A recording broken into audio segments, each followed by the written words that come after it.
বাংলাদেশের ছাত্র আন্দোলন এক ইতিহাস, যেখানে ছাত্ররা বুক পেতে দিয়েছে অন্যায়ের বিরুদ্ধে। আজকের এই দিন, এই আন্দোলন কোনো সাধারণ প্রতিবাদ নয়। এটি আমাদের অধিকার, আমাদের ভবিষ্যতের প্রশ্ন।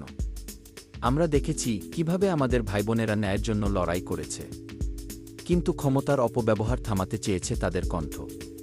পুলিশের গুলি আর লাঠি ভয় দেখানোর চেষ্টা করেছে, কিন্তু আমাদের সংগ্রাম থেমে যায়নি। যখন পুলিশের বন্দুক তাক করা ছিল আমাদের দিকে, তখনও আমাদের সাহস নত হয়নি।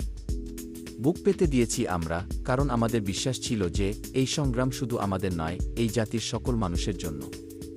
আজ আমরা শুধু তাদের জন্য কাঁদি না যারা শহীদ হয়েছে, বরং আমরা উদযাপন করি তাদের সাহস, তাদের ত্যাগ, যারা আমাদের ভবিষ্যতের জন্য লড়াই করেছে। এ লড়াই চলবেই যতদিন না আমরা আমাদের ন্যায্য অধিকার পাই। এই আন্দোলন একটি কথা বলে, কোনো অবিচার আমাদের নত করতে পারবে না। আমরা ছাত্র, আমরা যোদ্ধা, আমরা